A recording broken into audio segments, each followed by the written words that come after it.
Baik, Assalamualaikum warahmatullahi wabarakatuh. Selamat pagi rekan-rekan. Hari ini tanggal 4 April pukul jam 5.43. Jumpa lagi ya dengan saya admin di channel Trading Saham, channel yang membahas seputar saham yang ada di Indonesia. Untuk segmen video kali ini kita akan membahas saham yang dimintai para subscriber kami untuk kita ulas ya setiap hari ya. Dengan topik kita kali ini yaitu adalah mengenai hal ini ya teman-teman ya. Ini teman-teman. Goto dituduh monopoli dagang. Jadi faktanya ini. Jadi untuk kalian tenang saja, nggak perlu khawatir ya mengenai dari sebuah isu yang kayak gini ya. Bapak Ibu semua nggak usah khawatir ya. Dan topik kita kali ini tuh kita dapatkan informasi mengenai dari sumber berita yang masih baru ya. Ini dari tempo.co.id dilansir pada hari Rabu 3 April ya pukul jam 8 malam tadi. Ya, soal dugaan monopoli data lokal di balik kongsi TikTok dan Goto. Ini respon bos Tokopedia nih yang sudah diklarifikasi sama Melisa Siska Juminto ya teman-teman ya. Jadi fenomena dari saham Goto ini itu memang banyak drama ya. Jadi kayak pesaing yang sudah menjajaki di Indonesia itu takutnya apa namanya? Tokopedia ini memonopoli data ya seperti itu. Nah, ini biasa yang saya katakan bahwa di era digital ini ya, jadi untuk traffic dan juga rekomendasi itu bisa disetting sama e-commerce ya. Ya. Karena yang menjadi khawatiran adalah kompetitornya ya. Apabila di situ ya database para yang bikin pengguna TikTok ya nanti kan otomatis akan menyarankan produk-produk yang disukai para ininya ya, para usernya ya seperti itu. Ya, ini yang menjadi kekhawatiran. Nah, ya inilah teman-teman. Kalau misalkan di situ ada yang powerful, itu pasti akan dimasalahkan. Ya, ya. Seperti itu teman-teman. Nah, kira-kira bagaimana Pak Firman? Ya, saham Goto ini kita cek dulu mengenai dari saham Goto ini siapa yang sudah masuk kemarin ya. Ini penghuni baru BB ini masuk ini. BB masuk sekitar 1,8 juta lot. MJ sudah masuk 2,5 juta lot, CP 1,9 juta lot, dan YU 2,1 juta lot. Ya. Nah, kemarin Goto ini buang barang 2,8 itu pelakunya siapa? CC. BK juga jualan sedikit, serta TP juga jualan sedikit. Nah, kira-kira siapa ini yang merajai pembelian besar dari saham Goto ini? Ya, masih dihuni oleh BK, AK, PD, serta CC ya teman-teman ya, yang menghuni dari saham Goto ini. Ya, ini ya market makernya mereka sudah persiapan, sudah pungut, ya rapi sekali. Ya, seperti itu. Nah, saya ini bingung ini ya, 2 hari nggak ngonten ya, mohon maaf teman-teman ya. Ya, karena Mimin akhir bulan puasa ini masih sibuk ya. Dia masih menghandle menjadi amil zakat ya, jadi mengelola zakat ya seperti itu. Nah, ini teman-teman. Ya. Ini dilihat bid overnya itu saya kaget loh. Ini kok di closing sekarang kayak gini ya, nggak kelihatan nih ya. Biasanya kan kode Da Vinci-nya itu muncul ya. Sekarang ditinggal seperti ini aja. 68 sama 69 aja. Di sisi baliknya ini nggak keluaran. Ya. Ada apa nih gerangan? Ya, saham Goto kemarin itu transaksinya cuman 82 miliar saja. Dan kira-kira aslinya bagaimana? Wow, wow, wow, wow, wow, wow. Aslinya terus masuk ya teman-teman ya. Nih, sejak tanggal 14 Maret sampai tanggal 3 April aslinya terus memborong. Ya. Wah, ini mantap sekali ya. Wow. Nah, ini.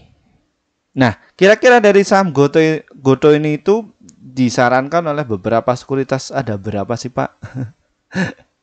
Yang menyarankan itu ada 21 sekuritas. Dan dia menyarankan untuk hold yang sudah punya barang, ya, dan selnya itu ada cuman satu sekuritas saja. Potensinya mencapai 88 ya persen. Dan dia kalau misalkan rata-rata mengenai dari saham Goto ini ya di harga 128 ya.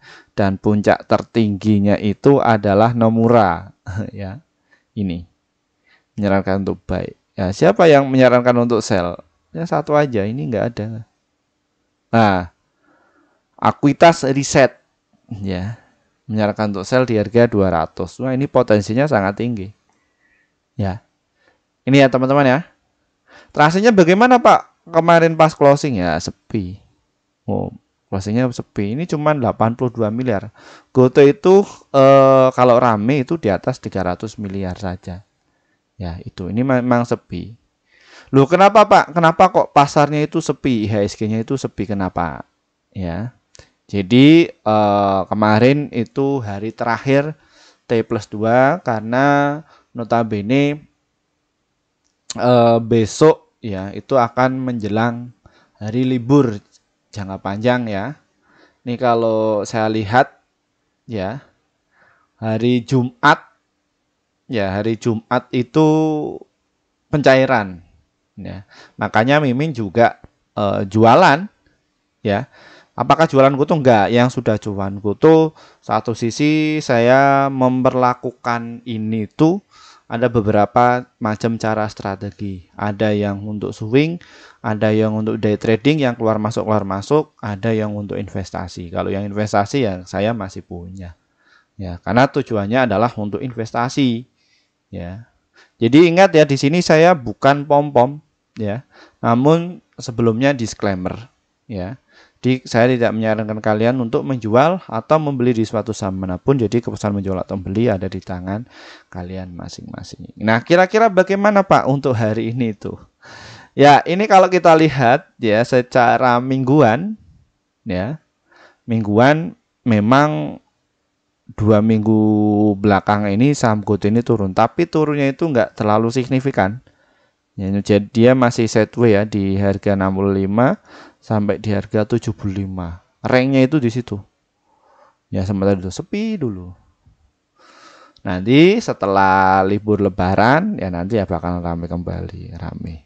Arahnya kemana sih Pak? Ke 94 serta ke harga 115. Ya. Nih, tunggu beberapa minggu lagi ya. Nanti bahwa Goto ini akan pullback bakalan ke situ. Nyantai saja. Ya, dan ini untuk resist atasnya, untuk jangka pendeknya dari saham Goto ini di harga 76. Nah, ini untuk kalau kita lihat dari stok RSI-nya bahwa saham Goto ini memang sepi. Jadi yang transaksi cuma retail-retail kecil. Yang agak gede tinggal jualan ya, mungkin jual separuh atau seperempat ya untuk kepentingan ya mungkin lupik lebaran seperti itu. Jadi juga market maker itu juga harus melihat dari kebiasaan para retail.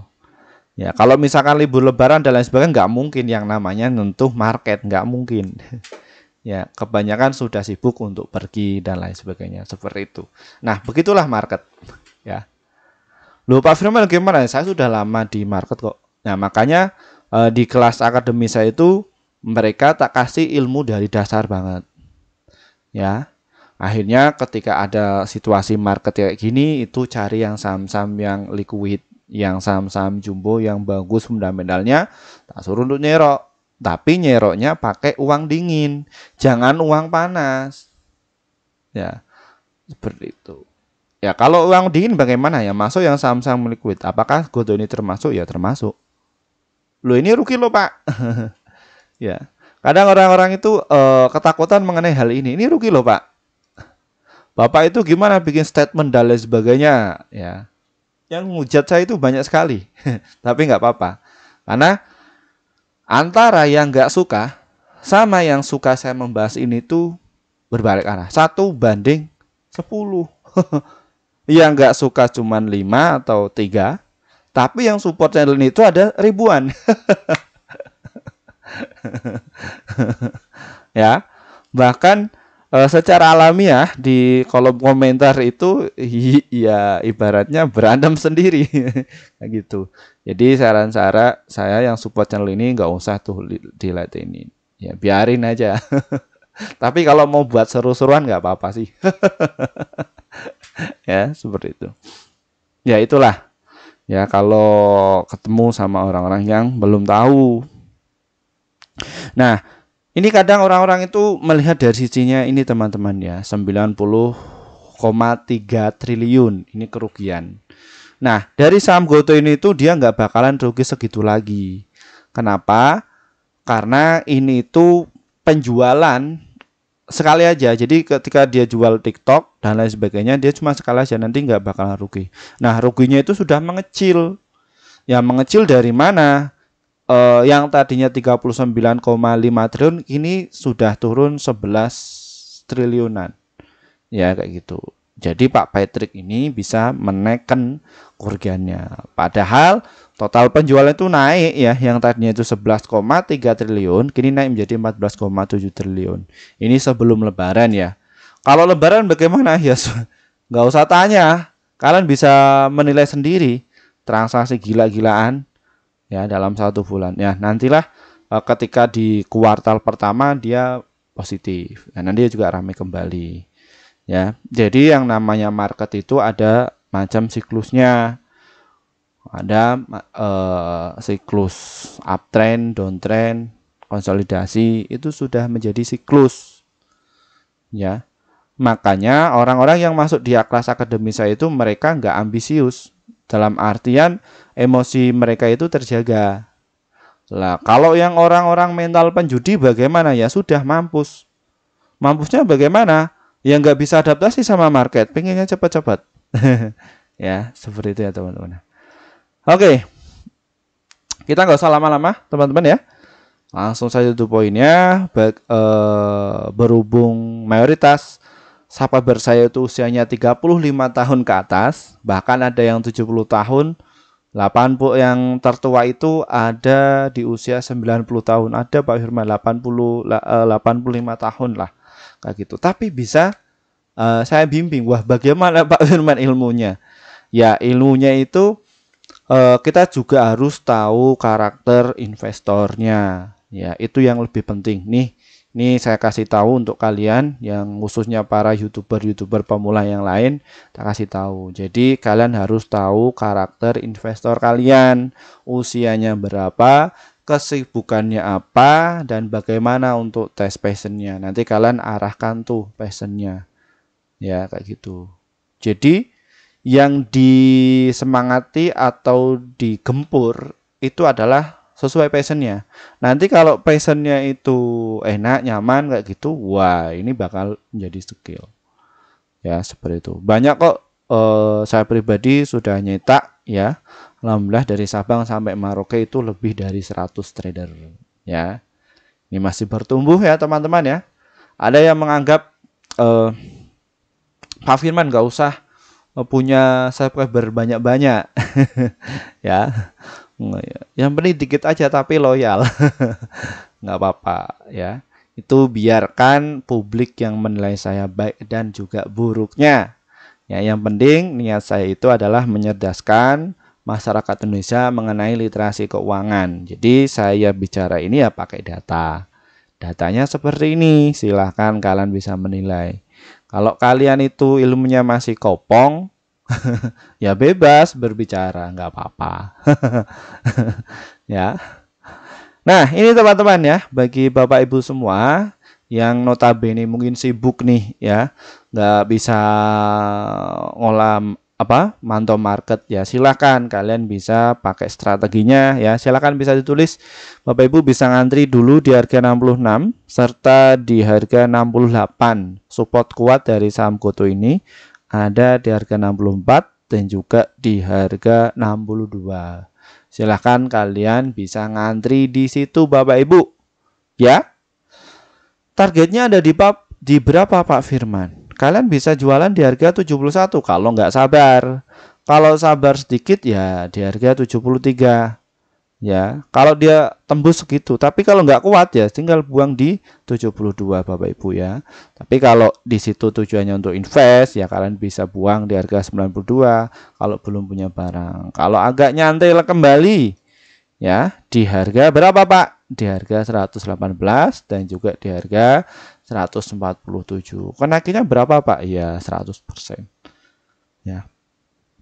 Di hold saja. Nanti biasanya itu di bulan ke-6 bakalan ramai kembali ya nanti ya. Ini fasenya memang masih downtrend, uptrend, downtrend, konsolidasi agak pelan, nanti ya juga digoreng kembali. Itulah siklus paling khawatir. Ya, seperti itu Pak Ibu ya. Oke, kita ke yang day trading ya teman-teman ya, yang sukanya tiktokan. Nah, kalau saya pribadi untuk tiktokan, saya ngantri di harga 67 dan juga di 66 dan serta di harga 68. Kadang saya masang 3. Dapatnya di mana, dikasih di mana. Tapi kalau kita sudah naik ya saya pasang jemur di harga 69, kalau enggak yang di harga 70. Jadi mainnya cepat ya, seperti itu ya teman-teman ya. Jadi cuan bungkus. Kalau untuk swing sendiri, invest yang sendiri ya, seperti itu.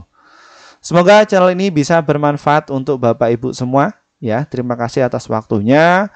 Terima kasih ya yang sudah support channel ini ya. Akhirnya portofolio kan bisa masuk, bisa hijau terus. Ya, untuk kalian yang kepingin join di grup kelas kami ya, nih hubungi kontak yang ada di bawah ini atau cari saja seperti itu. Terima kasih Bapak Ibu semua. Dari saya wassalamualaikum warahmatullahi wabarakatuh. Selamat berpuasa bagi yang masih menjalankan ya. Bye bye.